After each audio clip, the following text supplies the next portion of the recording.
जय हिंद दोस्तों, स्वागत है आप सबका स्लीपी क्लासेस के यूट्यूब चैनल पे। उम्मीद करता हूं आप सब बहुत बहुत बढ़िया होंगे। तो दोस्तों आज हम डिस्कस करेंगे 9 relevant articles from 26th of November to the 30th of November जो इंडियन एक्सप्रेस और हिंदू में आए हैं। तो दोस्तों थोड़ा अगर लेक्चर लंबा लगे तो आप इसको 1.5x से 2x पे भी देख सकते हैं।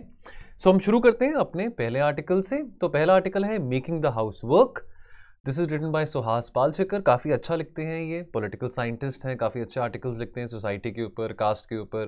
पहले भी काफ़ी अच्छे आर्टिकल्स ये लिख चुके हैं इंडियन एक्सप्रेस में और हिंदू में भी। तो अब ये आर्टिकल बात करता है फंक्शनिंग ऑफ पार्लियामेंट की, पार्लियामेंट्री डेमोक्रेसी की और रोल ऑफ ऑपोजिशन की in context of a parliamentary democracy of India. Now functioning of parliament की बात करें तो देखिए, पार्लियामेंट को टेंपल ऑफ डेमोक्रेसी कहा जाता है। कितनी बार हमने आर्टिकल्स पढ़े हैं, न्यूज़ में देखा है कि पार्लियामेंट में तरह तरह के सीन हो रहे होते हैं, हंगामे हो रहे होते हैं, कंस्ट्रक्टिवली डिबेट्स नहीं हो पाती पार्लियामेंट में। चाहे कोई भी रूलिंग पार्टी हो, चाहे वो बीजेपी है, चाहे वो कांग्रेस है, जल्दबाजी में लॉस पास कर दिए जाते हैं।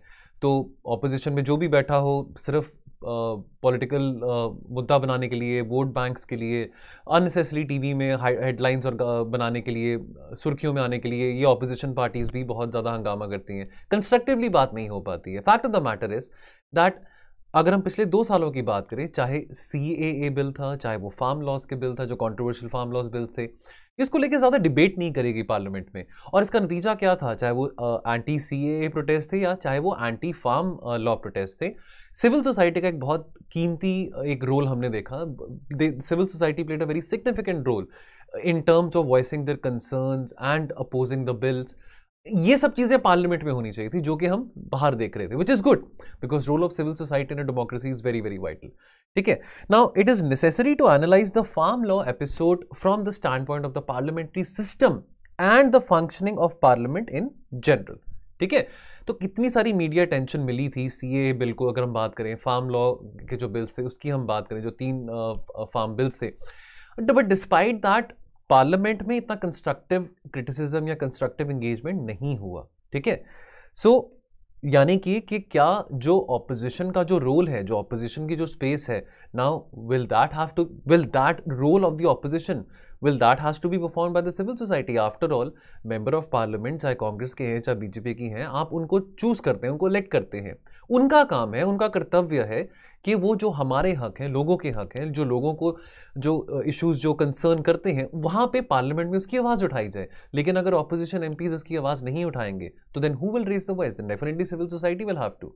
ठीक है, now during the last 2 years parliament has passed quite a few bills, for example CAA, for example the 3 farm law bills whose constitutionality is in serious doubt and which are challenged by social sections affected by them.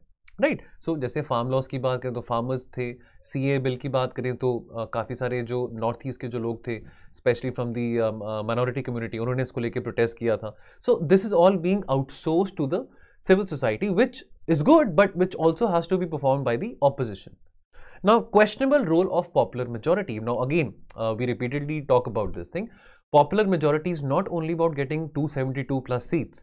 Now, whether you have 320 seats, whether you have 350 seats, or whether you have 280 seats, that is good if you have those seats. But that does not mean that whatever you will say, just because you have a numerical strength of 272 plus, will be the gospel truth, right? Now, the Lok Sabha has increased. The Lok Sabha and also the Rajya Sabha, from the last couple of years, we see. Poses a riddle for the theory of representative democracy. ठीक है, देखिए कानून का, loss का तभी फायदा है अगर वो लोगों के काम आ सके। तो रिप्रेजेंटेटिव डेमोक्रेसी में सीधी सी बात है, आप लोग चुनते हैं अपने MPs को, अपने MLAs को, आप उनको वोट डालते हैं 5 साल के बाद। अगर वो आपके लिए काम कर रहे हैं, अगर वो आपके जो इश्यूज हैं जो आपको कंसर्न करते हैं वो रेस कर रहे हैं, उसको लेके नियम लेके आ रहे हैं, नीतियां बना रहे हैं, तो ही उसका हमको कोई फायदा होगा। अदरवाइज तो वो लॉस का कोई फायदा नहीं है, चाहे अकेडमिकली जितने मर्जी वो अच्छे लॉज हों, बट अगर इन प्रैक्टिकलिटी अगर वो हमको बेनिफिट नहीं कर रहे हैं, सो what is the idea of having a representative democracy then? Despite the fact that any ruling party, whether it's the BJP or the Congress, might enjoy a lot of strength in the Lok Sabha and also the Rajya Sabha, but despite the fact bills are not being passed, bills are not being discussed. The current moment is marked by a slide in India's status in international rankings on democracy, human rights and press freedom. No you see it is one thing to say that ये सब international conspiracy है, ये सब जो media houses हैं, international media houses हैं, चाहे Washington post हो, चाहे न्यूयॉर्क टाइम्स हो, कि ये अमेरिका में देखें क्या हो रहा है, इंडिया में देखते रहते हैं कि क्या हो रहा है, they not worried about what's happening in America, all that is fine, but the fact of the matter is that despite having a lot of strength, despite having a lot of popular majority, all these indices, all these democracy indices coming out in the open, they do not they do not put India in a good limelight, right? They do not portray India in the way India should have been, right? Now to complicate matters, the laws passed by the parliament are increasingly being seen as unacceptable, ठीक है? So government के पास बेशक majority है numbers की, but does not have the capacity to take the majority along. Now who's the majority? The people of the India, right? Majority is just not 272 plus people sitting in the Lok Sabha or 200 odd people sitting in the Rajya Sabha. It is about taking the majority along, taking the will of the people along. Role of opposition. Now in parliament it will be in parliament it will need to ensure, the opposition will need to ensure coordination on common issues, strategize on parliamentary procedures. Opposition की कोशिश होनी चाहिए, opposition must endeavor, whosoever might be in the opposition, ठीक है?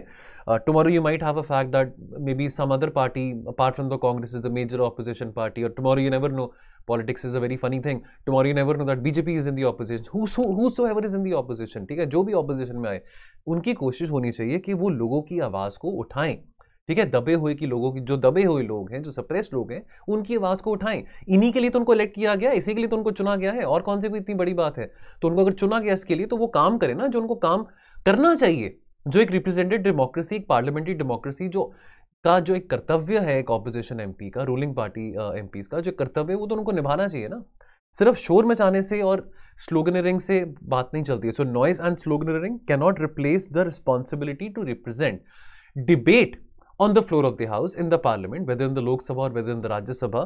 लेकिन parliament के बाहर शोर मचाने से, पार्लियामेंट्री प्रोसीडिंग्स को रोकने से, ऑब्स्ट्रक्ट करने से, ठीक है, इस सब से कोई फायदा नहीं होगा।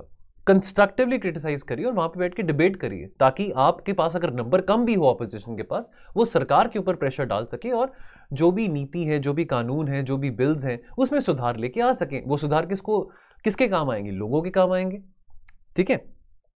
स्ट्रेंथ ऑफ पार्लियामेंट्री डेमोक्रेसी, ठीक है?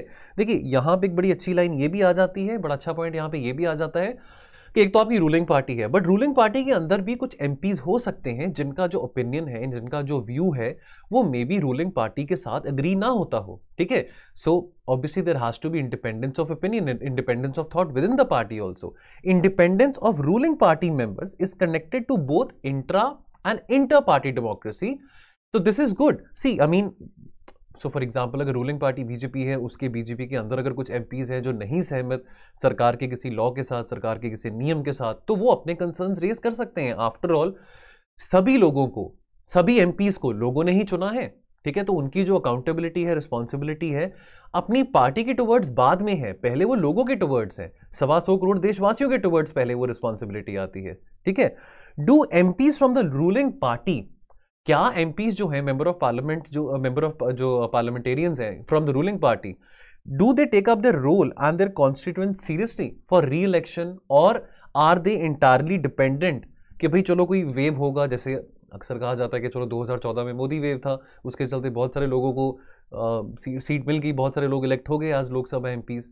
अब चलो 2019, 2024, तो क्या सिर्फ जो पार्टी है, क्या वो इलेक्शन सिर्फ एक आदमी के बलबूते पे जीत सकती है, या जो जिनको इलेक्ट किया गया है, जो लोकसभा के मेंबर ऑफ पार्लियामेंटेरियंस हैं, वो कितना अपना कर्तव्य निभा रहे हैं, कितना वो डिजर्विंग है कि फिर से वो लोगों के पास, उनके ज़मीर में अगर आप वो अपने आप को झांक के देखें, तो क्या वो अपने ज़मीर को कह सकते हैं कि हाँ भैया, अगर मैं आज लोगों से वोट मांगने जा रहा हूँ, तो मैंने 5 साल में जो किया है वो वाकई में बहुत दाद देने लायक है, ठीक है? तो ये अपने गिरेबान में झांक के उनको लोगों से, एमपीज को लोगों से वोट मांगनी चाहिए।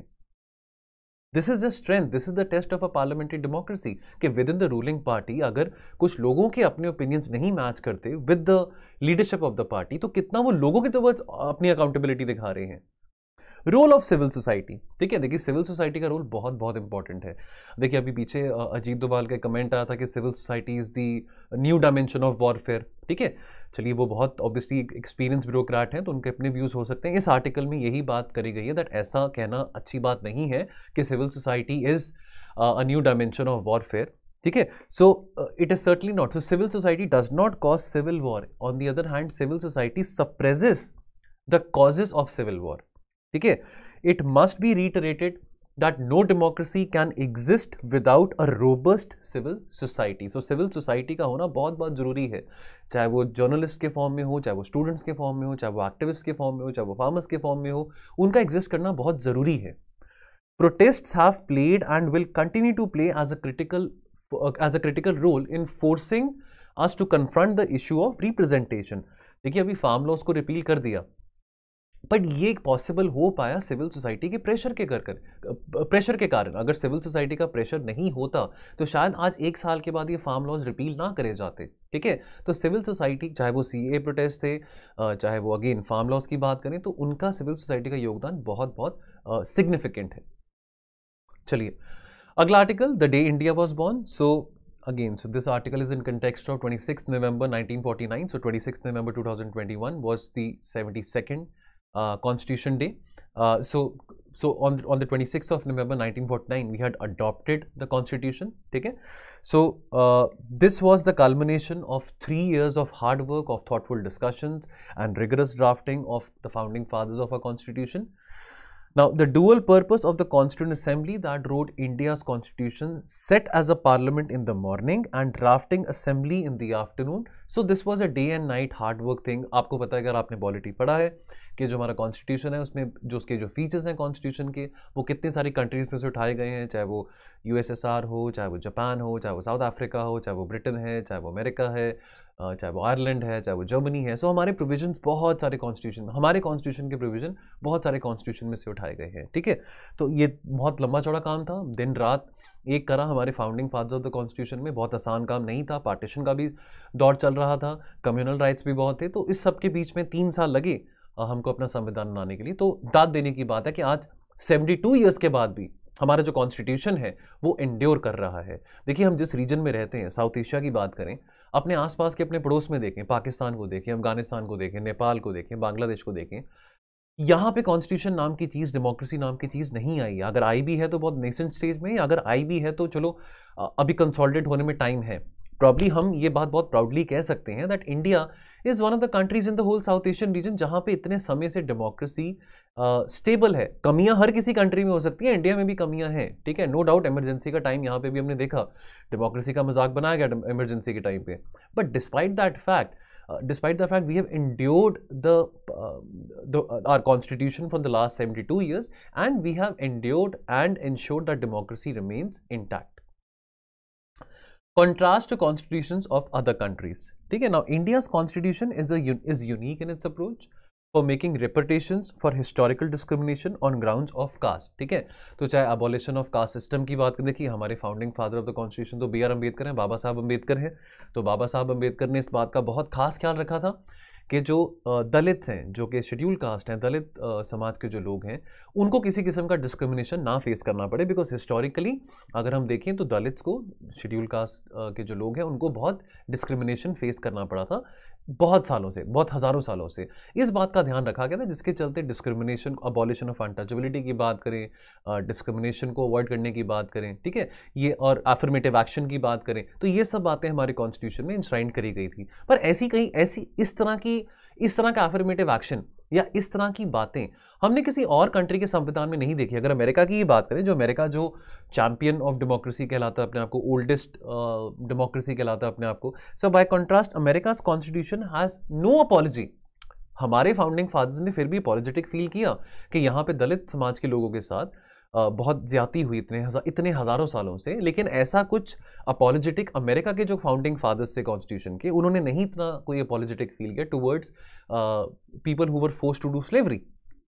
New nation embraced those. So if we talk about India, so India during the time of the partition, during the time of independence, embraced those who had been left out of the fold of citizenship for so long. For example, women, इनको voting का right नहीं था, बहुत सारी ऐसी countries हैं, बहुत सारी ऐसी डेमोक्रेसीज़ हैं जो कि अपने आप को champions of liberty, champions of justice, fraternity कहलाती हैं, बट बहुत सारी ऐसी कंट्रीज़ हैं जहाँ पे औरतों को भी वोटिंग राइट्स बहुत देर के बाद मिले थे, ठीक है।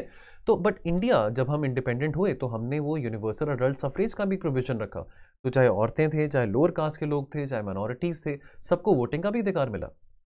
Despite being a body that was not significantly diverse, the founders having appreciated the concerns of their people. तो जो भी कंसर्न्स लोगों के थे, different section of the society, चाहे वो औरतें हैं, चाहे वो माइनॉरिटी सेक्शन के हैं, चाहे वो मुस्लिम समाज के हैं, चाहे वो सिख समाज के हैं, चाहे वो शेड्यूल कास्ट है, सो हर किसी का ध्यान रखते हुए ये संविधान बनाया गया। एंड्योरेंस ऑफ इंडियन कॉन्स्टिट्यूशन, जैसे मैंने बात कही कि इंडिया, बहुत प्राउड बात है कि हमने 72 ईयर्स में अपना कॉन्स्टिट्यूशन को इंश्योर किया है, इंड्योर किया है, और यहाँ पे हमने स्टेबल डेमोक्रेसी भी देखी है। नो डाउट कमियां हर जगह होती हैं, हमारे यहाँ पे भी कमियां रह चुकी हैं, बट इवन देन अगर हम अपने रीजन की बात करें, साउथ एशियन रीजन की बात करें, इतनी स्टेबिलिटी हमने किसी कंट्री में नहीं देखी है। So Tom Ginsburg of the University of Chicago school of law and his colleagues concluded that on an average a constitution survives for around 17 years, ठीक है। हमारे यहाँ पे भी 72 years and still going, survive कर चुका है। फ्रांस की बात करें, France with 14 constitutions, Mexico at 5 constitutions and neighbouring Pakistan with 3 constitution typify or justify this global experience which has been evaluated by Tom Ginsburg. In India, again role of civil society की बात यहाँ पे आ जाती है. In India, social movements have all ensured that constitution is used to consistently expand. कि अगर संविधान में कुछ चेंजेस करने हैं, कुछ अगर अमेंडमेंट्स करने हैं, कुछ तब्दील लेके आना है, तो वो लोगों के लिए, लोगों की फ्रीडम के लिए, लोगों के राइट्स के लिए, लोगों के जस्टिस के लिए, चाहे बेशक अगर ये सब कुछ करने के लिए अगर सोशल मोरालिटी अलाउ ना भी करे, इवन अगर ये सोशल मोरालिटी के साथ कन्फ्लिक्ट में भी हो, ठीक है, तो भी अगर लोगों के हित के लिए कोई अधिकार, अगर लोगों के हित के लिए कुछ अधिकार अगर सिविल सोसाइटी लेके आना चाह रहा है थ्रू द सोशल मूवमेंट्स, तो we are very lucky that we have had a very robust civil society which has insured and endured the constitution for the last 72 years. चलिए अगला article, regulation not ban, so context है cryptomania. सो जैसे कि आप जानते हैं कि अभी सरकार ने एक प्रस्ताव रखा है, एक बिल लेके आने की बात करी है जो क्रिप्टो करेंसीज के ऊपर बैन लगाने की बात यहाँ पे चल रही है। इसको लेके जो भी पीछे सिडनी डायलॉग हुआ था, सिडनी डायलॉग में भी प्रधानमंत्री ने अपनी चिंता इसमें प्रकट करी थी दैट जो क्रिप्टो करेंसीज अगर किसी गलत इंसान के हाथ में, गलत संगठन के हाथ में है, तो that can be very harmful not only for the economy but also for the whole world as far as the security is concerned, as far as internal and external security is also concerned. So okay, I mean इस चीज़ का concern होना is one thing, but इस चीज़ को ban करना, इस article में बात करेगी that banning crypto currency is not a good idea. Yes, regulating is a good idea but not banning it out rightly. क्या हम चाइना बनना चाहते हैं कि हर चीज़ पे बैन लगा दें? ठीक है, यहाँ पे हम ये भी देख रहे हैं कुछ कंट्रीज हैं, फॉर एग्जाम्पल एल साल्वाडोर की बात करें, that has become the first country to accept cryptocurrency as legal, right? So we can regulate this thing but not completely ban cryptocurrency. इस बात की इस चीज को लेकर इस आर्टिकल में बात करी गई है। The government is set to introduce legislation. This comes 8 years after the RBI issued its first advisory cautioning holders of virtual currencies about the potential financial and security risk these virtual currencies like cryptocurrencies cause. Now government's concerns, जैसे मैंने अभी बताया कि अभी जो अभी पीछे recently concluded Sydney dialogue था, उसमें भी प्रधानमंत्री ने इसको लेके बात करी थी। So government's concerns appears to be the risk associated with the cryptocurrencies, including their potential use for activities like money laundering and financing of illegal activities. ठीक है, अब ये जो करेंसीज हैं, बिटकॉइंस की बात करें, क्रिप्टो करेंसीज की बात करें, they are neither a store of value nor are they a medium of exchange. तो यानी कि अगर आपने राशन पानी लेने जाना है, अगर आपने कोई चीज़ बाय करनी है, अगर आपके पास क्रेडिट कार्ड भी है, डेबिट कार्ड भी है, तो आप बिटकॉइंस तो स्वाइप नहीं कराएंगे ना, आप ऑब्वियसली पैसे देंगे, रुपया देंगे। ठीक है, आपने कोई चीज़ मार्केट से खरीदनी है, कोई आपने आटा दाल खरीदना है, तो उसको आप दुकानदार को बिटकॉइंस तो दे के नहीं आएंगे। तो मीडियम ऑफ एक्सचेंज इसका कुछ नहीं है। बट इवन देन अगर हम क्रिप्टो करेंसी की बात करें, so industry estimates that crypto currency holdings in India is at about 40,000 crore, which is held about more than 15 million investors, right? So around about 1.5 to 2 crore people have invested into cryptocurrencies.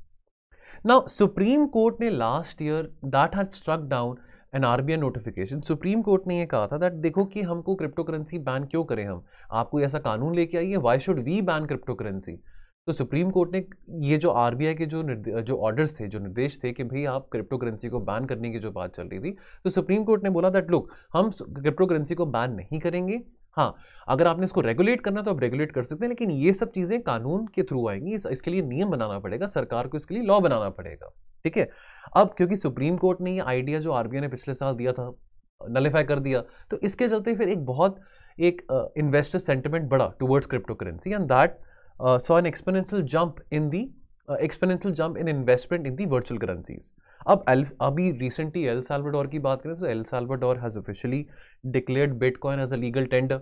Now this has also changed the things globally as well. Now countries are slowly accepting and adopting bitcoins with regulations of course. So why can't India also do the same? After all, अगर इतना पैसा इसमें invested है तो 40,000 करोड़ अगर around 2 crore investors अगर 40,000 करोड़ लगा चुके हैं बिटकॉइंस में, so why not regulate it instead of banning it outrightly. Now, what is the path ahead? What is the way ahead? Now, this pandemic has accentuated the global embrace of all the things. अब हमने पिछले 2 साल में देखा है that हर एक चीज़ digitally ही चल रही है. Everything is done on the internet. People are working from home, right? And obviously, we are seeing more technologies, and these technologies are being encouraged.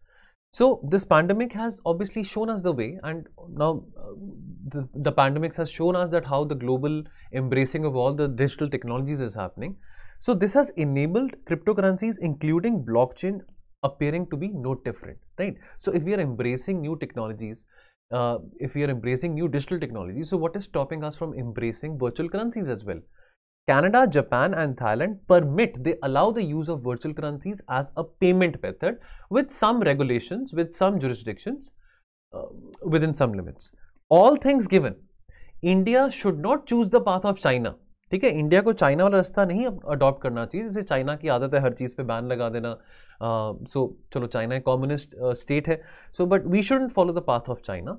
Instead India should work in the government of India should have a mechanism with the RBI जहाँ पे हम एक central bank digital currency introduce कर सकें, rather than अगर ये digital currency अब trend में है, अगर ये आज के टाइम पे डिमांड में है, अगर इस चीज़ को लेकर इन्वेस्टमेंट हो रही है, इस चीज़ को लेकर अगर कैपिटल अट्रैक्ट हो रहा है, so why to ban crypto currencies? Rather we should facilitate an ecosystem जहाँ पे हम वर्चुअल करेंसीज को प्रमोट कर सकते हैं विद रेगुलेशंस. चलिए अगला article, measuring progress. Now this article is in context of the recently concluded national family health सर्वे.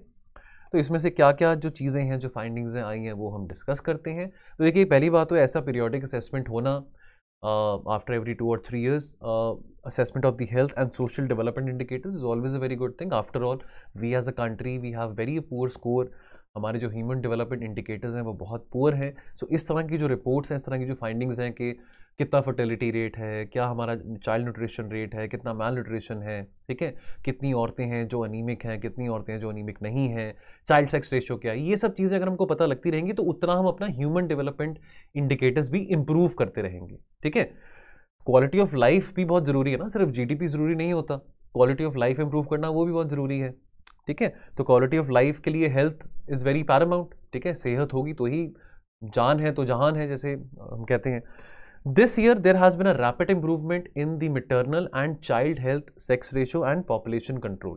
ठीक है, a greater proportion of births than ever before is now happening in institution. So institution based delivery, यानी कि जो औरतें हैं वो hospitals में, dispensaries में बच्चा पैदा कर रही है, which is a good thing कि वो एक सेफ एनवायरनमेंट में, सेफ एंड रिलायबल एनवायरनमेंट में बच्चे डिलीवर कर रहे हैं. More children in the 12 to 23 months age group have received their vaccination. सबसे जो ज़्यादा ज़रूरी बात और सबसे इंटरेस्टिंग बात जो देखने को आई है, despite many states wanting to have population control bills also, जैसे हमने पीछे डिस्कस किया था कि उत्तर प्रदेश ने भी पॉपुलेशन कंट्रोल बिल की बात करी थी कि पॉपुलेशन को कैसे कंट्रोल में रखा जाए, असम की बात करें, यूपी की बात करें. No, despite all that thing, India has achieved a total fertility rate of 2.0. कहाँ आज से 25 साल पहले fertility rate was more than 3. Now it is just about 2. So this has dropped further from a figure of 2.2 during the 4th National Family Health Survey, indicating that India has contained the population explosion. So good thing, हम दो हमारे दो. तो ये जो population control measures हैं जो population control mechanism सरकार की तरफ से जो आए थे सामने, चाहे वो यूज़ ऑफ कॉन्ट्रासेप्टिव पिल्स हो, चाहे वो मोबिलाइजेशन हो, चाहे वो बिहेवियरल चेंज हो, so that has all work. So it's a good thing that we have achieved the fertility rate of 2.0. Now, findings from this survey. Now, the gender ratio, as a matter of fact, for the first time recorded more women per 1,000 men. So, good. जो schemes हैं, बेटी बचाओ बेटी पढ़ाओ योजना जैसी, वो काम में आ रही हैं. सो जो औरतों को लेके, गर्ल चाइल्ड को लेके जो सरकार अवेयरनेस प्रमोट करना चाह रही है लोगों के अंदर, so that thing is reaping fruits, that thing is reaping benefits. So we are seeing an improvement in the gender ratio. Child wasting and severe wasting are deemed insufficient. So अगर हम देखिए, अभी ग्लोबल हंगर इंडेक्स भी पीछे आया था, हमारा rank 101 था आउट ऑफ 116 कंट्रीज. तो हम ये बात पहले भी डिस्कस कर चुके हैं. तो अगर हम चाइल्ड न्यूट्रिशन की बात करें, चाइल्ड वेस्टिंग की बात करें, चाइल्ड स्टंटिंग की बात करें, वहाँ पे अभी भी हमारा स्कोर बहुत पुअर है. इनफैक्ट अगर हम बात करें मदर्स की, लेकिन न्यूट्रिशन की बात आती है बच्चों की, तो वहाँ पे मदर्स की न्यूट्रिशन भी बहुत ज़रूरी है. सो अभी बहुत सारी मदर्स हमारी कंट्री में हैं जो कि अभी भी अनीमिक है. ठीक है, so nutrition is definitely the way forward. अब ये सब बातें हमको इस सर्विस के थ्रू ही पता लगेंगी ना. अगर इस तरह के सर्विस पीरियोडिकली होते रहेंगे तो ही हमको पता लगेगा ना कितनी औरतें हैं यहाँ पे जो अनीमिक हैं, कितना न्यूट्रिशन रेट उनको ज़रूरी है, कितना पोषण उनको ज़रूरी चाहिए. बच्चों का अगर हम चाइल्ड स्टंटिंग की बात करें, चाइल्ड वेस्टिंग की बात करें, तो ये सब चीज़ें हमको सर्विस के थ्रू पता लगती हैं. ठीक है, तो जैसे नेशनल फैमिली हेल्थ सर्वे है, this is second only to the census which happens. The जो 10 साल में एक बार जो सेंसस होता है, जो अभी नहीं हुआ obviously because of the pandemic, वो सेंसस नहीं हो पाया था. सो ये this is the second only survey after the census which happens after 10 years. तो सेंसस तो 10 साल में होता है एक बार. सो इस तरह का सर्वे जो होता है नेशनल फैमिली हेल्थ सर्वे, ये हमको सोशल इंडिकेटर्स एस्टिमेट लगाने में और पता करने में बहुत मदद करता है. चलिए अगला article, get to business. So this talks about the commercial aspects of bilateral ties between India and Pakistan. ठीक है, सो ऑब्वियसली अभी पीछे गुरपुरब के टाइम पे, गुरु नानक देव जयंती के टाइम पे करतारपुर कॉरिडोर को खोला गया था. सो चलो पिछले 2 साल में 2019 में भी जब गुरु नानक देव जी की 550th बर्थ एनिवर्सरी थी तो करतारपुर कॉरिडोर को खोला गया था. लेकिन पिछले 2 साल में because of the pandemic and obviously because of the hostility in relations between India and Pakistan, इस तरह का कोई exchange, people to people contact या पिलग्रिमेज विजिट्स नहीं हो पा रहे थे. तो हम देख रहे हैं कि पुलवामा टेरर अटैक के बाद जो हमारे इंडिया पाकिस्तान का जो ट्रेड है, इंडिया पाकिस्तान के जो रिलेशंस हैं, that has also taken a back seat. ठीक है, इंडिया जस्टिफाइड अपनी जगह पे ऑब्वियसली दैट पानी और खून की नदियां एक साथ नहीं जा सकती हैं. ठीक है, कि एक तरफ आप हमारे सोल्जर्स को मारें, दूसरी तरफ हम आपको और ट्रेड दें, हम आपके यहाँ पे एक्सपोर्ट करें, इंपोर्ट करें, आपकी इकॉनमी को अमीर करें, आपके क्रिकेटर्स को यहाँ पे आके खेलने दें. तो obviously India is totally right in that context that first you have to improve your domestic situation. You have to, take control of the problems happening in your country. You have to have efficient measures whereby you can control terrorism emanating from the borders, emanating across the LOC, and then only we can talk about trade and good things. But idealistically, if we want to improve things with Pakistan, तो definitely commercial aspect जो है उसको ignore नहीं कर सकते हैं. After all, एक world bank की रिपोर्ट, रिपीटेडली बार बार रिपीट करता हूँ, वर्ल्ड बैंक की रिपोर्ट के हिसाब से ये जो साउथ एशियन रीजन है, that is the least economically integrated region. Now it is very easy for India to do trade with Brazil than it is for India to do trade with Pakistan. So as a matter of fact, South Asian region potentially तो बहुत हम इसको harness नहीं कर पाए, despite having SAARC, despite having all the mechanisms associated, we have not been able to economically integrate this region. But nevertheless, in the times to come, it will be good if we are able to have good commercial ties between India and Pakistan, only on the condition that Pakistan can also stick to its word and Pakistan can become a more civilized society. Now, after the Pulwama terror attack, bilateral trade between the two countries, they dropped down from around 2 billion in 2017-18 to just around 280 million in 2020-21. Now, Center for Policy Research reports says that the continuing freeze in relations with Pakistan will enhance India's external vulnerability to the other actors, in particular China. India, तो हरदीप पुरी ने पीछे कहा था, हरदीप पुरी ने अभी इसी साल मार्च 2021 की बात है कि हमको कोई we don't mind having good normal trade relations with Pakistan only if Pakistan is able to improve its own situation. Only if Pakistan is able to guarantee, to ensure that terrorism will not flow from their border. If it can stop using terrorism as a state, if अगर पाकिस्तान अगर terrorism को as a tool of its state policy अगर use करना बंद कर देती है against India, so then obviously we can have good trade relations with Pakistan. What would it require for normalization of trade between India and Pakistan? ठीक है, तो पहली बात, Pakistan needs to revoke the unilateral suspension of trade with India, which happened after India had diluted Article 370. Now this is India's internal matter. Article 370 को रद्द कर दिया. See, Jammu and Kashmir is an Indian state, so that is India's internal matter. So हम कुछ भी अपने article को amend करें, डाइल्यूट करें, जो मर्जी करें, वो हमारा अपना इंटरनल मैटर है. So Pakistan has to rethink about this strategy. So अगर हमको अपने कमर्शियल टाइज इंप्रूव करने, पाकिस्तान को ये जो आउटराइट जो सस्पेंशन ऑफ ट्रेड के, इसको अपलिफ्ट करना पड़ेगा ताकि हम ट्रेड कर सकें पाकिस्तान के साथ. Neither the World Trade Organization nor the South Asian Free Trade Agreement, जिसको हम साफ्टा कहते हैं, now both these mechanism they do not permit a country to suspend trade with another member country on grounds that it disapproves. So agar Pakistan disapproves with the domestic law of our country, that is not Pakistan's headache, that is our own headache. Let us deal with it, right? There is no cause to suspend trade with each other. Now secondly, Pakistan also needs to reverse its practice of not according. हमने तो accord किया most favoured nation status Pakistan को 1996 में, लेकिन पाकिस्तान ने हमको वो accord नहीं किया. चलो हमने वो स्टेटस फिर वापस भी ले लिया, but Pakistan also needs to reverse कि भाई हम इंडिया को मोस्ट फेवर्ड नेशन का स्टेटस नहीं देंगे. थर्डली, अगर इंडिया रिस्टोर बैक कर दे, इंडिया ने पुलवामा टेरर अटैक के बाद जो most favoured nation status Pakistan को दिया था इतने सालों से, वो वापस ले लिया. अगर इंडिया वो मोस्ट फेवर, इस आर्टिकल में ये बात करी गई दैट अगर एक आइडियलिस्टिकली अगर इंडिया ये रिस्टोर बैक कर दे जो most favoured nation status back to Pakistan, so और जो इंडिया ने जो डिसीजन लिया था कि भी हम पाकिस्तान से अगर कुछ इंपोर्ट करेंगे तो उसका जो टैरिफ रेट है वो 200% से ज़्यादा होगा, तो ऑब्वियसली दैट इज़ अनसस्टेनेबल. ठीक है, सो ऑब्वियसली अगर 1 रुपये की चीज़ 200 रुपये में से आएगी तो कौन खरीदेगा? जो जिसकी अगर वैल्यू 1 रुपये है, अगर उसके ऊपर 200% टैरिफ किया हो तो वो 200 रुपये की पड़ेगी. So why would one want to buy that अगर वो यहाँ पे 1 रुपये की मिल जाएगी. ठीक है, तो अगर ये इंडिया ये अगर अमेंडमेंट अपने आप में भी करे तो भी अच्छी बात है, और उसके बाद the ball will be in Pakistan court. ठीक है, सो अगर इंडिया ऐसा कर लेता है, अगर रिवोक बैक कर लेता है मोस्ट फेवर्ड नेशन जो हमने पाकिस्तान को दिया था बाद में वापस ले लिया, अगर फिर से हम दे देते हैं, so then the ball will be in Pakistan court कि भाई अब हमने आपको दे दिया MFN स्टेटस, हम तो चाहते हैं आपके साथ ट्रेड इंप्रूव करना, आप नहीं चाह रहे हैं. So now you have to think about it. If you want to have a peaceful South Asian region, if you want to have good ties with us, then obviously you need to give India also the most favored nation status. चलिए अगला article, Beijing's blunder. Now this article is written by C Raja Mohan, ये आज Indian express में आया है. Context क्या है? USA and it's Sinophobic ties.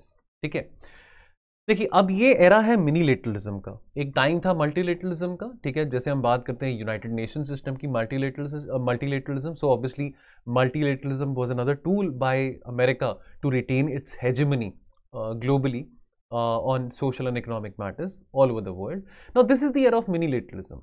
मिनीलेटरलिज्म का एरा, चलो हम अगर बात करें दिस इज द एरा, तो ऐसा नहीं कि क्वाड के आते या ऑकस के आते मिनीलेटरलिज्म शुरू हुआ है.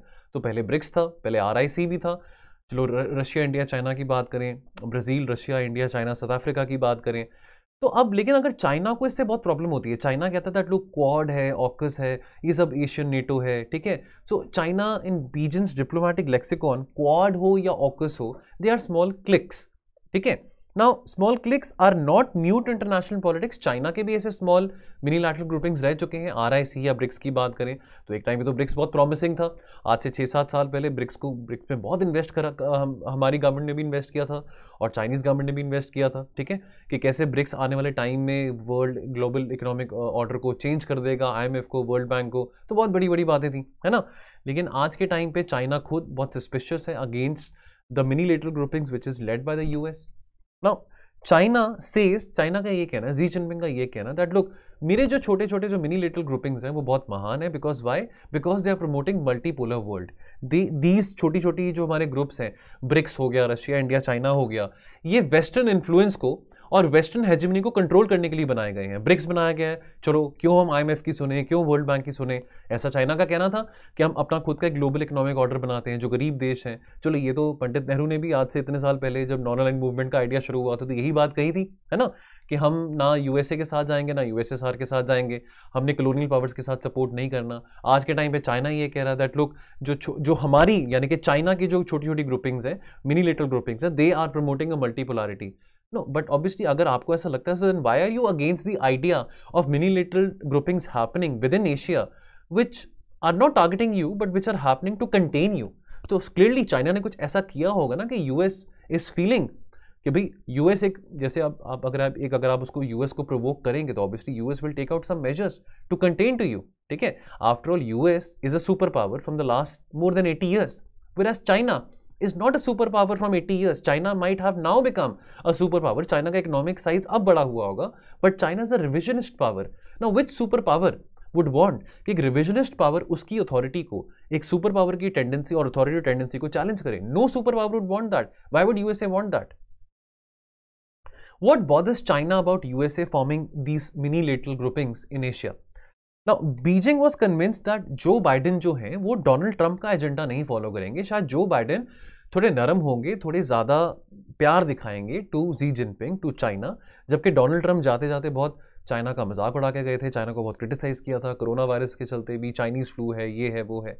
तो उम्मीद थी चाइना में कि शायद जो बाइडेन होंगे थोड़ा सॉफ्ट स्टैंड लेंगे विज़-अ-वी China.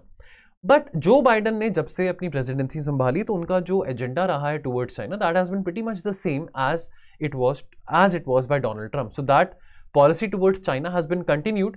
What policy was being followed by the Trump administration, ठीक है.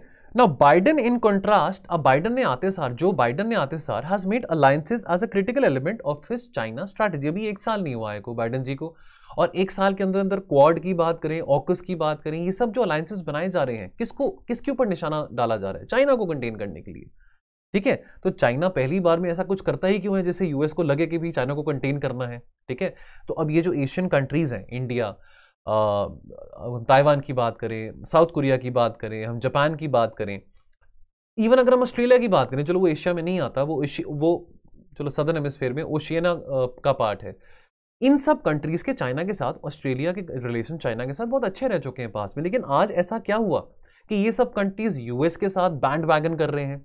बैंड वैगन टर्म आपने पढ़ा होगा पॉलिटिकल साइंस ऑप्शनल में, कि ये जो आज कंट्रीज हैं सारी की सारी, जापान हो, इंडिया हो, साउथ कोरिया हो, ऑस्ट्रेलिया है, ताइवान है, इंडोनेशिया है, Malaysia, they are all bandwagoning with US. Clearly China has made the such situations because ये सब कंट्रीज जो हैं, they are suspicious of China's ambitions because obviously these countries are feeling threatened by China's increasing dominance in the region, which is why these countries are siding with the US. नहीं तो आज से 10 साल पहले ये countries China के साथ भी साइड करती थी जब चाइना ब्रिक्स की बात कर रहा था, लेकिन आज ये कंट्रीज चाइना के साथ नहीं साइड कर रही हैं, ठीक है. Now the idea was to create situations of strength vis-a-vis China by rebuilding US alliances. अभी तक तो यूएस के जो अलायंसेज हैं, दोस्त हैं, देखिए डोनाल्ड ट्रंप ने तो कहा कि भाई हमको किसी से दोस्ती नहीं करनी है. डोनाल्ड ट्रंप ने तो नेटो के साथ भी अपने आप को डिस्टेंस अवे कर लिया. डोनाल्ड ट्रंप का कहना था कि ये जो अलायंसेज और दोस्तियां जो हम इतने सालों से करते आ रहे हैं, ये हमको बहुत महंगी साबित हो रही हैं, ये टैक्स पेयर्स का जो पैसा है ड्रेन अवे हो रहा है. That forget about NATO, forget about everything else, forget about France, Germany, UK, Belgium, etc. etc. We are not interested. Now, Joe Biden जब से वो आए हैं तब से उन्होंने अपनी जो एनर्जी है वो बहुत इन्वेस्ट करनी शुरू करी है again to these multilateral alliances, ठीक है. So he wants to have friends, he wants to have alliances in order to contain China. This is the best strategy. अगर आप एक राइजिंग सुपर पावर को, ठीक है, इस्टैब्लिश सुपर पावर नहीं है China but rising super power है, अगर आप चाइना को कंटेन करना चाहोगे तो आपको अपना इन्फ्लुएंस बनाने के लिए अलायंसेस बनाने पड़ेंगे, और आपको अपने अलायंसेस में वो देशों के साथ दोस्ती करनी पड़ेगी जो चाइना से खुद सताए हुए हैं, जो चाइना से तंग है. तो वो इंडिया है, जापान है, ऑस्ट्रेलिया है. So obviously they will side with the USA. Why does China underestimate US role? देखिए अब why does China underestimate USA's role in Asia? देखिए अब डोनाल्ड ट्रंप ने कह दिया कि अमेरिका फर्स्ट. डोनाल्ड ट्रंप ने कह दिया that we are retreating from multilateralism, from alliances etcetera etcetera. Does not mean that it is the decline of America. देखिए अमेरिका को अंडर एस्टिमेट करना एक बहुत बेवकूफ़ी वाली बात होगी. देखिए आज के टाइम पे और आने वाले कुछ समय तक अमेरिका रहेगा एक सुपर पावर, उसको कोई चीज़ नहीं बदल सकती है. चलो चाइना का इकोनॉमिक साइज बहुत बड़ा है, फाइन, मान लिया, लेकिन यूएसए है, उसकी जगह कोई ले नहीं सकता है, ठीक है ना. बट चाइना का ऐसा अंडर एस्टिमेट करना यूएसए को एक चाइना की खुद की फैंटेसी है, ठीक है. You have ambitions, you want to rise as a super power, you want to increase your influence, good, but you can not outshadow an already established superpower in the international system of politics, right? Now, why it has been China underestimating USA's role in Asia from a long time, ठीक है. Now, China को लगता है that look, वो America तो बहुत दूर है, geography doesn't give any advantage to America, geography gives advantage to me, यानी कि चाइना, ठीक है. Now, obviously that will have trouble, so this will be big trouble for America to overcome. दूसरी बात, चाइना की hard power, both economic hard power and military hard power. China Pakistan economic corridor, one belt one road, etc., all these initiatives. Now, relative to the US, is growing rapidly and shifting to the local balance of power in its favor. So okay, fine, but that again does not give you any reason to underestimate the strength of America. Proximity of China and Asian regional integration have made Beijing the most important economic partner for the whole region. तो China की ये जो डेप्ट diplomacy है कि कैसे मैं गरीब देशों को, एशियन कंट्रीज़ को, अफ्रीकन कंट्रीज़ को इतना सारा पैसा उधार में दूं और बाद में उनसे पैसे वसूल करने के लिए उनको प्रेशराइज करूं कि चलो आज मैं आपके यहाँ पे इंफ्रास्ट्रक्चर बना रहा हूँ, पोर्ट्स बना रहा हूँ, ठीक है, हाईवेज बना रहा हूँ, मेट्रोज बना रहा हूँ, ट्रेन्स बना रहा हूँ, तो बाद में जाके मैं कैसे वापस पैसे लूँगा उनसे, उनको थ्रेटन करके, उनके इंटरनल पॉलिटिक्स में इंटरफेयर करके। तो ये सब करने से ये जो कंट्रीज़ हैं, बेशक वो चाइना के कैपिटल के टुवर्ड्स अट्रैक्टेड हो रही थी कुछ 7-10 सालों से, लेकिन आज के टाइम पे वो दे फील दैट लुक, या तो चाइना के कैपिटल से अट्रैक्ट हो जाओ या फिर अपनी सॉवरेनिटी लूज आउट कर दो। तो वो ये बात नहीं चाहते, दे डोंट वांट कि वो अपनी सॉवरेनिटी, ये जो देश है वो अपनी सॉवरेनिटी लूज आउट करें just because China has a lot of money, right. So पैसे से आप क्या उनको खरीद लेंगे? So these countries are saying that look, आपके पास पैसा होगा China, that you might be having money but you can not buy us. Will it be wise to underestimate USA? Certainly it would not be wise. Making a friendly America into an enemy. America तो चाहता है China के साथ दोस्ती बना के रखना। America तो, अगर हम पहले की बात करें, डोनाल्ड ट्रंप का जो पहला जो इनिंग्स थे as a president, I mean जो पहले 2 साल थे 4 सालों में से, he was very friendly with, he was not as hostile और as funny as he sounds with Xi Jinping, but eventually he became, right. So America is more than happy to become friends with China, but clearly Xi Jinping has not been showing such gestures to the American establishment that it also wants to develop friendship with America, right? China's aggressive regional policies are driving many countries like Australia, India, Japan, Philippines and Vietnam towards the US, right? Why would they want to be friends with you when you're trying to attack us, when you're sitting on our frontiers from the last 2 years? Why do you expect that we want to be friends with you, right? While the military balance of power in Asia has certainly turned into China's favor, it has not cowed down its neighbors. Chinese politics have driven the US towards an unanticipated internal consensus. Now, this is non-negotiable. This is very well understood that, look, अगर हमने China के जो actions हैं, China के जो measures हैं, that itself has made US so suspicious that, look, we are a superpower. We will not want this country who is a revisionist power to become a more superpower than us. So which is why the best strategy to ensure that it does not become a superpower is to try to contain China by making these alliances.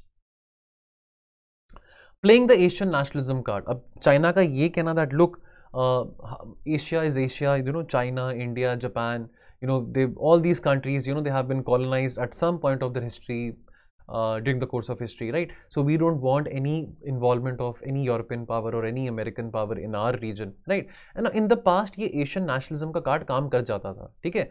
यही card कुछ तरह का even Jawaharlal Nehru ने भी जब non line movement establish करी थी तो यही कार्ड खेला गया था, ठीक है। Now this card was played very well against the US and the West. Today it is driving many of China's neighbors into the US camp.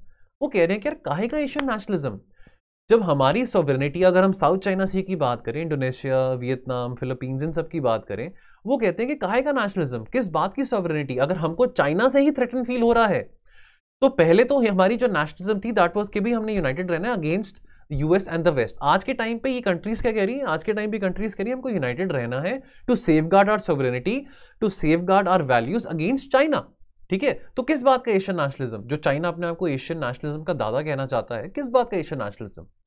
It is America and not China today that talks about so it is America which is talking about a free and secure Indo-Pacific region, not China, right, which talks about sovereignty and territorial integrity of Asian nations. So conclusions such as China's hegemony is inevitable, America's decline is terminal, ये सब जो assumptions हैं, ये सब जो conclusions हैं, they are very naive, ठीक है। सो ऐसी कंक्लूजन्स नहीं ड्रॉ करनी चाहिए कि आज अमेरिका खत्म हो चुका है, कि आज अमेरिका इज फिनिश्ड और China is the new America. तो ये सब कंक्लूजन्स हमको नहीं ड्रॉ करनी चाहिए, it will be too premature to draw such conclusions. चलिए अगला article, setting the tone at Glasgow, the job ahead in Delhi. So इसको लेके हमने काफ़ी एडिटोरियल कवरेज करी है। सो एक बहुत अच्छा आर्टिकल हिंदू में आया है। So basically talks about how obviously practicality की बात करेगी 2070 के टुवर्ड्स हमने नेट जीरो तो अनाउंस कर दिया है, but what are the implications of that, how practical we are in order to achieve that target of net zero, and what would be the role of the richer nations as well. So we have talked about this quite a lot in the past also. तो बहुत briefly इस article में भी इसका हम analysis कर लेते हैं. तो पहले हम बात करें कार्बन कलोनियलिज्म की. देखिए, अब ये कहना ग्लासगो 26 में कि भी इंडिया ने फेज आउट की जगह फेज डाउन की बात करी है कोल में. देखिए, रातों रात तो हम आज ये नहीं कह सकते कि आज कल के बाद कि भाई कल से एक नया महीना शुरू हो रहा है, दिसंबर शुरू हो रहा है, तो कल के बाद all energy which will be generated in India, which will be produced in India, would be from renewable energy. No, we can't say that. It will take a lot of time for India to be completely not be dependent on coal. तो अब ये बड़े देशों का, अमीर देशों का ये कहना कि भाई आप चाइना और इंडिया तो बहुत सेकेंड और थर्ड लार्जेस्ट इमिटर हैं ग्रीन हाउस गैसेस के, बहुत ज़्यादा पोल्यूशन क्रिएट करते हैं, बहुत ज़्यादा कोल बर्न करते हैं, इतना कोल कंज्यूम करते हैं, तो इनको कोल को तो बर्न फेज आउट ही कर देना चाहिए, तभी जाके हम नेट जीरो अचीव कर पाएंगे. तो यार आप तो फिर भूल जाते हो ना कि आपने जो अपनी इंडस्ट्रियल रेवोल्यूशन अचीव करी है ना, आज से 200-300 साल पहले, तो वो तो शुरुआत आप ही नहीं करी थी कोल को बर्न करने की. ठीक है, तो बिजली तो हमको चाहिए ना. अंधेरे में रह के तो हम नहीं बन सकते हैं न्यू इंडिया, अंधेरे में रह के तो हम नहीं अचीव कर सकते हैं $10 ट्रिलियन. अंधेरे में रह के तो किसान अपनी इनकम डबल नहीं कर सकता, तो हमको बिजली चाहिए. ठीक है, तो ऑब्वियसली बिजली एकदम से रिन्यूएबल एनर्जी से तो नहीं आएगी. तो वो भी चलो, बहुत हमने रिन्यूएबल एनर्जी का टारगेट भी बहुत हमने अचीव करा है, हमने अपनी कैपेसिटी बढ़ाई है रिन्यूएबल एनर्जी की, जो हमने कमिटमेंट करी वो हमने कर दिखाया. ठीक है, so whatever we committed we walk the talk. ठीक है ना. कोल, अब ये बड़े देशों का, अमीर देशों का ये कहना दैट लुक अब आप कोल को फेज आउट कर दो, फेज डाउन कर दो, this is not possible at one go. So this is like carbon colonialism कि भाई हमारा हक है, कि भाई हमारा हक था 300, 250, 300, 350 साल पहले, that look we guys had the right to burn coal and produce electricity, but you guys are now living in 2021, 2022, and now you guys have to worry about climate change, what global warming. So now you guys have to completely shut down your coal plants. Now this is not possible. Now this is like carbon colonialism, right? Now only we people, the rich people, the rich nations have the right to utilize a significant part of the carbon budget, right? Now coal is the most abundant energy resource and essential for base load in electrification and the production of steel and cement. तो कोल की जो application है वो काफी जगहों पे है. ठीक है, ग्लासगो में हमने एक आयरनी देखा, एक पैराडॉक्स देखा of the host country like UK, Glasgow is in UK, pushing other nations like India and China to stop using coal. The same, so we would want that. Again I repeat, we would want that, right? हमको नहीं चाहिए कोल. हम चाहेंगे कि आने वाले कुछ 20 सालों में हमारी डिपेंडेंसी कोल पे, बट वो ग्रेजुअली डिक्लाइन करे ना, एकदम से रातों रातों नहीं डिक्लाइन कर पाएगी. So we would want to stop using coal, but ये आज ग्लासगो में यूके का कहना दैट लोग आप जो developing countries stop using coal, the same resource which has powered this countries, United Kingdom's industrial revolution. India and China working together. Now these two countries, obviously chalo, they might have their own differences, and there are a lot of differences between both the countries. Now these countries forced the G7 to make a retraction and signaled the coming of a world order in which the G7 no longer sets the rules. So now the G7 cannot have an absolute veto that look, whatever we 6-7 countries, or whatever we rich countries, we decide, जो भी हम decide करेंगे वही सब एक gospel truth होगा. So India और China ने जो यहाँ पे ग्लासगो समिट में ये प्रूव करके दिखाया दैट लुक, हम अपने तरीके से नेट जीरो अचीव करेंगे, लेकिन कोल को हम एकदम से फेज आउट नहीं करेंगे, हम फेज डाउन करेंगे. दैट प्रोग्रेसिवली हम अपनी डिपेंडेंस कोल के ऊपर कम करेंगे, नॉट रातों रात, not by 2030, not by 2040, but at the time of our choosing, not your choosing. Invest, so we obviously have to invest a lot of money to achieve net zero. एकदम से बातें करने से तो नहीं होगा, हमको इन्वेस्ट करना पड़ेगा. इलेक्ट्रिक मोबिलिटी की बात करें, इलेक्ट्रिक व्हीकल्स की बात करें, क्लीनर टेक्नोलॉजीज की बात करें, इसके लिए पैसा चाहिए ना हमको. तो ये पैसा कहाँ से आएगा? पैसा हमको भी मोबिलाइज करना पड़ेगा. और बाकी जो अमीर देश हैं, जो कि दुनिया को बचाना चाहते हैं, जो अमीर देश हैं, जो कि आयरन मैन और स्पाइडरमैन बने हुए हैं, तो उनको भी पैसे देने पड़ेंगे ना गरीब देशों को. ऐसे तो नहीं बात बनने वाली. India is urbanising as it is industrialising. बहुत अच्छी बात है. हम भी देखिए, जो छोटे शहर हैं, जहाँ पे जो रूरल एरिया की बात करें या अर्बन एरियाज़ की बात करें, वो भी चाहेंगे उनके आसपास सड़कें हों, जॉब्स हों, स्कूल्स हों, हॉस्पिटल्स हों, मॉल्स हों, प्लेग्राउंड्स हों. उनकी भी एस्पिरेशंस है. तो हम अर्बनाइज भी कर रहे हैं, इंडस्ट्रियलाइज भी कर रहे हैं. ठीक है, और हमको उसके लिए बिजली भी चाहिए. ठीक है, हम रिन्यूएबल एनर्जी को भी यूज़ कर रहे हैं, हम इलेक्ट्रिक व्हीकल्स को भी यूज़ कर रहे हैं. ठीक है, ऑब्वियसली आज हम कहें कि कल से सारी गाड़ियाँ इलेक्ट्रिक व्हीकल्स होंगी 8 बजे के बाद, तो ऑब्वियसली वो तो पॉसिबल नहीं होगा. Most of the infrastructure required has still to be built and automobiles are yet to be brought. Now, this will take time. For that, India needs investment, and we are on that path. We have significantly improved our renewable energy generation as well.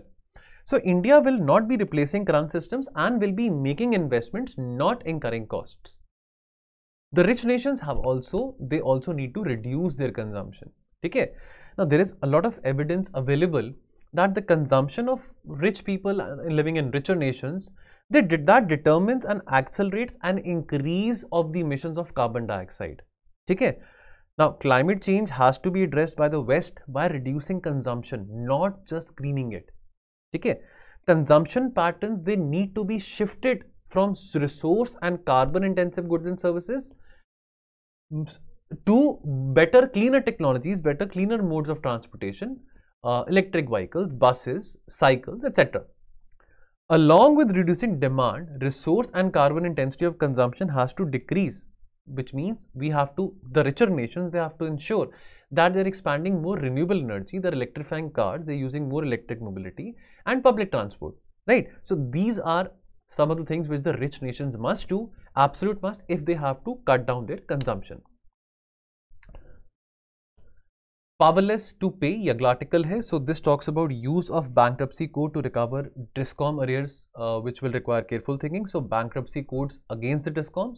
Now अभी recently the central government ने एक recently order announce किया जहाँ पे ये कहा गया that जो IBC proceedings, जो insolvency and bankruptcy court proceedings हैं, that would be triggered against the state government, सरकारी जो बिजली बोर्ड्स हैं, the state governments owned electricity distribution companies. ठीक है.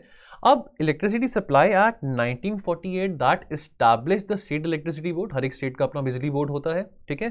पंजाब हो, हरियाणा हो, यूपी हो, एमपी हो, बिहार हो, हर एक स्टेट का अपना बिजली बोर्ड होता है. ठीक है.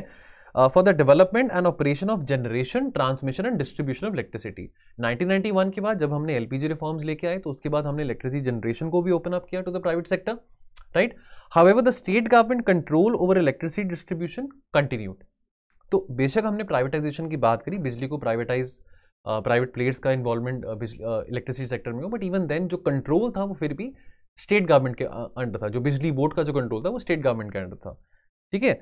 Now in 2001 the state electricity boards had to be bailed out. Why? Because of their mounting arrears, a lot of dues which they had owned towards the central public sector generation companies, towards the central the central companies, the electricity generating companies, इनके towards जो state electricity board के जो dues थे वो बहुत बढ़ चुके थे. So then obviously सरकार, the government had to give them a package in order for them to bail out, ताकि वो जो arrears हैं, वो जो dues हैं, वो clear out हो सके.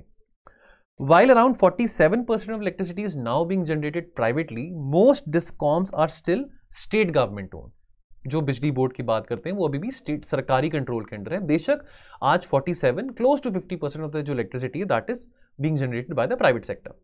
Now discoms as a tool for redistribution. देखिए ये एक बड़ी इसको अच्छा बोले या बुरा बोले कैसे भी, बट ये मतलब obviously this not good economics, obviously this not healthy economics, जहाँ पे स्टेट्स बिजली को कि फ्री बिजली मिलेगी, आपको फ्री इलेक्ट्रिसिटी मिलेगी, सस्ते दाम में बिजली मिलेगी. जो पॉलिटिशियंस का आज के टाइम पे वैसे भी इलेक्शन सीजन है ना, कि अब बहुत सारी स्टेट्स में इलेक्शन भी होने वाले हैं, तो ये इस तरह के जो दावे जो नेता लोग करते हैं, तो obviously this is not very good for the economics of electricity, not good for the economics of the discoms, right. So privatising discoms could potentially solve such problems, because अगर बिजली प्राइवेट मिल रही तो फिर कोई नेता, कोई चीफ मिनिस्टर कोई आके नहीं कह सकता कि आज से आपको बिजली 1 रुपये में मिलेगी या फ्री में मिलेगी. ठीक है. बिकॉज प्राइवेट में तो आपको देखिए प्राइवेटाइजेशन करना भी एक बहुत बड़ा एक मुद्दा बन जाता है. ठीक है. हर चीज़ का एक सोल्यूशन प्राइवेटाइजेशन नहीं होता. अगर सरकार अपना कर्तव्य सही तरह से निभाए, अगर सरकार अपना काम सही तरीके से करे तो शायद कुछ चीज़ों में प्राइवेटाइजेशन की ज़रूरत ना पड़े. बट अगर चीज़ प्राइवेटाइज होगी तो देखिए वहाँ पे अगर किसी अपने कैपिटलिस्ट ने किसी ने पैसे इन्वेस्ट करे हैं, ठीक है, जिसके थ्रू बिजली प्रोड्यूस हो रही है, कोयले को बर्न करके बिजली बनाई जा रही है, इतना कोई सस्ता काम तो नहीं है, it's a very expensive thing. तो ऑब्वियसली प्राइवेट प्लेयर तो कहेगा भाई मेरे को अपने हिसाब से बिजली के दाम डिसाइड करने दो, जो मेरे को ठीक लगेगा. तो वो भी बात सही है. तो लेकिन उस तरह की सिचुएशन में सरकार नहीं कह सकती कि भी इलेक्शन का टाइम है तो आज बिजली हम आपको फ्री में दे रहे हैं, 2 रुपये पर वॉट पे दे रहे हैं, 1 रुपये पे दे रहे हैं. वो सरकार नहीं कह सकती है. तो इन अ वे अगर हम डिस्कॉम्स को प्राइवेटाइज करेंगे तो वो अच्छी ही बात होगी, बुरी बात नहीं होगी, अगर ऐसा सिचुएशन आने वाले टाइम में होता है. ठीक है ना। Against this backdrop enabling creditors to trigger IBC proceedings against the discoms assumes a lot of significance. ठीक है ना। Threat of insolvency and bankruptcy code कि भाई अगर आपने पैसे जितने उधार लिए हैं उतने आपको वापस भी करने हैं। ठीक है, और अगर आपका दिवाला निकल गया है, अगर आप बैंक्रप्ट हो चुके हैं, तो आप एक रेजोल्यूशन प्लान फॉर्म करेंगे आईबीसी के साथ बैठ के दैट हम इतने सालों में आपको पैसे वापस कर देंगे जितना भी आपका ड्यू है। ठीक है, टुवर्ड्स सेंट्रल एजेंसीज और व्हाटएवर इट इज। ठीक है, अब इससे क्या होगा, स्टेट्स अपने फाइनेंसेस को इंप्रूव करने की कोशिश करेंगे। फिर स्टेट्स इस तरह की जो बड़ी बड़ी बातें अपने मैनिफेस्टो में कह देते हैं without understanding the economics of the electricity generation and distribution, तो वो जो बड़ी बातें कह देते हैं कि हम फ्री में बिजली बांटेंगे, ये करेंगे, वो करेंगे, वो सब नहीं कर पाएंगे because this will help in recovering the assets from the financially distressed DISCOMs. Implications of privatization of DISCOMs through the IBC, right? So as per a recent Niti Aayog report, so the Niti Aayog report argues that privatization would be difficult when a DISCOM service area is more rural, because rural areas में challenges होते हैं बिजली के distribution के, transformation के, तो वहाँ पे जो cost of servicing rural and agriculture consumers हैं that becomes very challenging. Now, state regulators which issue distribution licenses and set tariffs have not turned out to be as independent of state government control as needed. तो ये IBC proceedings के बाद शायद जो state regulators हैं, ठीक है, वो शायद अपनी इंडिपेंडेंस, अपनी ऑटोनॉमी एंजॉय कर पाएंगे and they will be able to maintain a lot of distance from the state government. तो जो इकोसिस्टम है प्राइवेट सेक्टर प्लेयर्स के लिए भी बिजली प्रोड्यूस करने का, उनको भी और इंसेंटिवाइज होगा अगर स्टेट गवर्नमेंट का इंटरफेरेंस और कंट्रोल कम रहेगा। ठीक है, अब यहां पे clarity is needed on the national company law tribunals NCLT's power to approve a discom resolution plan that proposes a tariff change, because tariff change की जो अथॉरिटी है वो तो स्टेट गवर्नमेंट के पास रहती है। अब टैरिफ चेंज अगर प्राइवेट डिस्कॉम के पास आ जाए तो वो अपने हिसाब से, अपने फाइनेंसेस के हिसाब से, अपने एसेट्स के हिसाब से, अपने लोन्स के हिसाब से, क्रेडिट्स को जो पैसा देना है उस हिसाब से अपने वो टैरिफ डिसाइड कर सकता है। देखिए, अब आप एयरटेल का कनेक्शन लेते हैं, वोडाफोन का लेते हैं या जियो का लेते हैं, तो वहाँ पे तो सरकार नहीं तय करती ना कि कौन सा आपको रिचार्ज पैक चाहिए, कौन सा आपको वो तो कंपनीज का अपनी तरफ से ही होता है। ठीक है, तो चाहे आप 3 महीने का रिचार्ज करें, चाहे आप 1 साल का करें, चाहे पोस्ट पेड लें, तो ये तो कंपनी डिसाइड करती है ना। तो ये टैरिफ अथॉरिटी अगर वहाँ पे प्राइवेट प्लेयर्स डिसाइड कर पा रहे हैं तो why not in electricity also. ठीक है, ऑब्वियसली सरकार वहां पे इंटरफेयर जरूर करेगी जब लगेगा सरकार को कि जो प्राइवेट प्लेयर्स हैं वो बहुत अनजस्टिफाइडली चार्ज कर रहे हैं कंज्यूमर्स को, तो वहां पे वो है। ठीक है, लेकिन हम यहाँ पे अगर हम मोबाइल नेटवर्क्स की भी बात करें तो यहाँ पे भी जो टैरिफ लिवाई करने की पावर है वो तो नेटवर्क्स के, एयरटेल के पास है, वोडाफोन के पास है, जियो के पास है, सरकार के पास तो नहीं आती वो power. If the NCLT could do so, the tariff changes through resolution plans would be binding on the state electricity regulatory commissions. ठीक है, यानी कि जो स्टेट इलेक्ट्रिसिटी रेगुलेटरी कमीशंस हैं, जो हर एक स्टेट के जो अपनी बिजली बोर्ड वाले डिपार्टमेंट हैं, जो कि पहले तय करते थे टैरिफ को, अब अगर ये बात, अगर इंसॉल्वेंसी, बैंक्रप्सी प्रोसीडिंग्स अगर हम डिस्कॉम्स के अगेंस्ट शुरू कर देंगे और अगर प्राइवेट सेक्टर प्लेयर्स और यहाँ पे आने शुरू हो जाएंगे, इलेक्ट्रिसिटी जनरेशन की हम बात करें, तो फिर ये जो पावर स्टेट इलेक्ट्रिसिटी रेगुलेटर जो एंजॉय करते थे पहले, वो उनके हाथ में नहीं होगी। चलिए अगला article, a launch window for India as a space startup hub. So context क्या है, context is encouraging privatisation in space sector. ठीक है, so according to a report last year the government of India had created a new organisation known as in space. ठीक है, Indian national space promotion and authorisation centre. ये क्या है, this is a single window agency established for what, to boosting the commercialisation of Indian space activities. Now so obviously कैसे, और private sector, because देखिए अब जो बहुत सारी कंट्रीज, अगर हम USA की बात करें, रशिया की बात करें, चाइना की बात करें, फ्रांस की बात करें, वहाँ पे जो उनका स्पेस इकोसिस्टम है that has a lot of encouragement, a lot of backing from the private players as well. India में अभी ये चीज़ बहुत इतनी ज़्यादा मशरूम नहीं हुई है। इंडिया में अभी भी जो स्पेस सेक्टर का जो डोमिनेंस है वो इसरो के पास ही है, but even ISRO would want कि और प्राइवेट सेक्टर प्लेयर्स जो हैं, नए प्राइवेट सेक्टर प्लेयर्स जो हैं, वो कैसे कोलैबोरेट कर सकें और कैसे वो भी स्पेस इकोसिस्टम्स का पार्ट बन सकें। ठीक है, a supplement to the ISRO, the agency promotes the entry of private entities, private sector entities in the Indian space sector. Today, the space economy, अगर हम ग्लोबली बात करें, is around $440 billion. इंडिया का इसमें कितना शेयर है, 2% share है। Certainly, India can increase its share quite significantly in this global space sector. Now, India is a leading faring country with end-to-end capabilities to make satellites, develop augmented launch vehicles and deploying interplanetary missions. तो मंगलयान, गगनयान, चंद्रयान, इतने हमने missions launch करे हैं, इतने सारी countries हैं जो कि अपने जो मिशन है वो हमारे रॉकेट्स के ऊपर लॉन्च, हमारे सैटेलाइट्स के अंदर लॉन्च करते हैं, हमारे रॉकेट्स के ऊपर लॉन्च करते हैं, ठीक है। सो इसरो की ने अपनी जो एफिशिएंसी है, अपनी कैपेबिलिटी डिमॉन्स्ट्रेट करी है, ग्लोबली डिमॉन्स्ट्रेट करी है। Our space sector has come a long way if we talk about the last 40-45 years. So what is stopping our private sector also to develop itself and be a part of this very vibrant ecosystem? Challenges क्या है in India opening up to the space sector? सबसे पहली बात is the extensive brain drain happening in India, which has increased by more than 80% since 2005. This can be linked to the bottlenecks in the policies which create obstacles, रुकावटें for the private space ventures and founders to attract investors. के talent की कमी है, skill की कमी है, because बहुत सारा जो हमारा जो देखिए अब स्पेस टेक्नोलॉजी रिलेटेड जो एजुकेशन की बात करें वो भी इतनी ज़्यादा अभी स्ट्रॉन्ग नहीं है इंडिया में, ठीक है। तो बहुत सारे जो बच्चे हैं जो इंटरेस्टेड हैं स्पेस टेक्नोलॉजी में या स्पेस प्रोग्राम्स को और अंडरस्टैंड करने के लिए, वो बाहर चले जाते हैं, फॉरेन कंट्रीज़ में चले जाते हैं। हमारे कितना सारा इंडियन टैलेंट नासा में काम कर रहा है, which is quite a shame.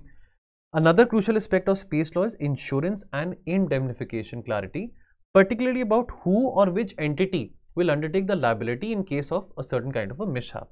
ठीक है, तो in several Western countries with an evolved private space industry, like US की बात करें, ठीक है, या for that matter अगर हम रशिया चाइना की भी बात करें, there is a cap on liability and the financial damages that need to be paid. तो अगर in case of a mishap, ठीक है, in case of some accidental in case of some kind of an accident, in case of some kind of a manufacturing defect, it will not be the wholesome responsibility of the private sector player to pay in compensation, but एक limit तक होगा जो private sector player एक limit तक वो पे करेगा। अगर कुछ ऐसा कुछ एक्सीडेंटल डैमेज होता है किसी स्पेस मिशन में या कुछ कोई मैन्युफैक्चरिंग डिफेक्ट होता है of some kind, not the complete amount will not be paid by the original equipment manufacturer. Collaboration with the ISRO ecosystem. Now, India currently stands on the cusp of building a space ecosystem, and with ISRO being the guiding body, India can evolve as a space startup hub for the world. देखिए ये जो article है, ये जो topic है आपका GS3 का जो पेपर है, GS3 में जो आपका स्पेस टेक्नोलॉजी वाला टॉपिक है उसमें ये केटर करता है, ठीक है, which is why this article is very very relevant, जहां पे हम प्राइवेट सेक्टर पार्टिसिपेशन की बात करें विज़-अ-वी द स्पेस सेक्टर, ठीक है। Currently many of the private entities are involved in equipment and frame manufacturing with either outsourced specifications or leased licenses. तो अगर हमने अपने प्राइवेट सेक्टर को अगर हमने private sector participation space sector में इंक्रीज करनी है, तो जो ये जो इक्विपमेंट मैन्युफैक्चरर्स हैं, OEMs हैं या जो और प्लेयर्स हैं जो स्पेस सेक्टर में आना चाहते हैं, इनका जो लार्जेस्ट कस्टमर है should not be only ISRO, ठीक है। सो ISRO should not be the sole or the largest customer or providing them intellectual property rights to these players, right? So we need an ecosystem जहां पे ये जो players हैं, जो private sector startups जो space sector में आना चाह रहे हैं, ये कैसे इसरो को भी कंपटीशन दे सकते हैं, ठीक है। So we have to ensure that an ecosystem is created in such a way whereby ISRO is also among in the competition with the private players. जो मेच्योर स्पेस एजेंसीज हैं, जैसे हम नासा की बात करें, so they seek a lot of support from the private players such as Boeing, SpaceX and Blue Origin for complex operations beyond manufacturing support, ठीक है। So हमको सिर्फ अपना जो प्राइवेट सेक्टर पार्टिसिपेशन है स्पेस सेक्टर में, we should not limit it only to manufacturing, right. अगर हम बाकी देशों की बात करें तो वहाँ पे जो प्राइवेट एजेंसीज हैं, जो प्राइवेट प्लेयर्स हैं, वो बहुत अच्छी तरह से उनको नासा को सपोर्ट करते हैं even for space exploration missions, much beyond that just meeting there manufacturing requirements.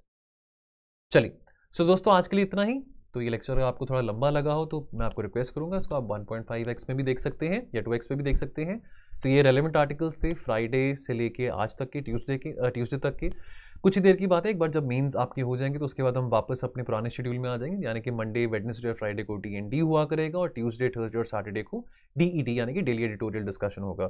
But जब तक मेंस नहीं होते तब तक बिकॉज हमने फ्राइडे और सैटरडे को और सीरीज़ चलाई हुई हैं मीन्स ऑप्शनल रिलेटेड, जो हमने वीडियोस डालते हैं 12 बजे और 5 बजे, इस करके थोड़े आर्टिकल्स ज़्यादा कंपाइल अप हो जाते हैं जब हम ट्यूसडे को अपने एडिटोरियल्स लेते हैं, बिकॉज हमारी क्लास सैटरडे को नहीं होती है, ठीक है।